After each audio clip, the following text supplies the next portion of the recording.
Nipa! Ay! Ay, silang. Sige. Dalian natin. Uy! Grabe. Ay! Oh! Ano nangyari? Elias! Bigla kasing sumama yung pakiramdam niya tapos nakainom pa siya. Naku, wala kayong mapupuntahang ospital dito. Mahirap kasi maabot ng atensyong medical yung ganito kaliblib na lugar eh. Oo nga. Naku, parang mainit. Mainit siya. Teka, kukuha ako ng tubig.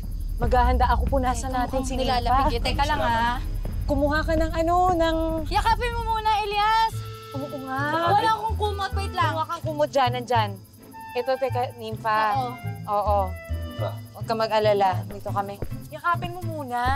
Para, diba? Higa ka, oh. Higa ka. Higa ka muna. Para naman Sige. mainitan ang katawan. Ayan, halika dali. Ayan. Ayan, ako, sobrang init mo. Balutin mo siya, Elias. Oo nga, Elias. Hanggang dito, naku, kailangan tong... Ayan. Meron ba kayo dyan tubig sa baso? Kuko, ito, pero punasan mo muna siya.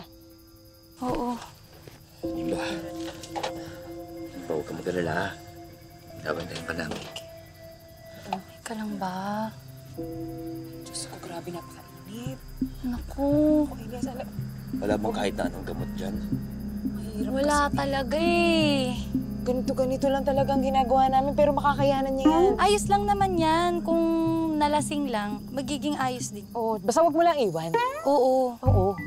Ha? Sige, maraming Naku, may salamat. gagawin pa tayo. Kaya nga naku, may naiwan tayo doon. O siya, kaya mo na to ha. Bantayan mo talaga si Nympha. Huwag na iwan. Ikaw na bahala. Yakapin mo pag nanginginig. Gusto mo yakapin mo din ako. Hoy! Talaga. Tara Biro na. lang, Gagawin ito pa naman. tayo. Sinasabi ko Halika sa'yo na kasi. O sige na, Elias, kaya nyo na yan. Tara na nga. Dalian mo, mauna ka na doon.